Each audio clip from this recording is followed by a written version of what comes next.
ব্রাহ্মণবাড়িয়ায় power house রোডে Titas community সেন্টারের উদ্বোধন।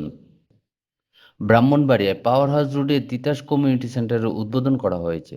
আজ শনিবার সকালে শহরের পাওয়ার হাউস রোডে শেখ হাসিনা সড়কের পাশে তিতাস কমিউনিটি সেন্টারটি উদ্বোধন অনুষ্ঠানে উপস্থিত ছিলেন ব্রাহ্মণবাড়িয়া টেলিভিশন জার্নালিস্ট অ্যাসোসিয়েশনের সভাপতি আলামিন শাহীন, স্বত্বাধিকারী চারুকলা প্রিন্টার্স ইফতিয়ার হোসেন, স্বত্বাধিকারী আলমদিনা টপ সেন্টারের দুলাল হোসেন, জেলা যুবদলের সভাপতি শামীম মোল্লা, স্বত্বাধিকারী তিতাস কমিউনিটি সেন্টারের দুলাল, মাছরাঙ্গা টেলিভিশনের ব্রাহ্মণবাড়িয়া প্রতিনিধি ও ব্রাহ্মণবাড়িয়া টেলিভিশন জার্নালিস্ট অ্যাসোসিয়েশনের কার্যকরী সদস্য আশেক মান্নান হিমেল। এ সময় বক্তারা বলেন, সুন্দর মনোরম পরিবেশে এই কমিউনিটি সেন্টারটি প্রতিষ্ঠিত হয়েছে। আশা করি তারা তাদের গুণগত মান বজায় রাখবে।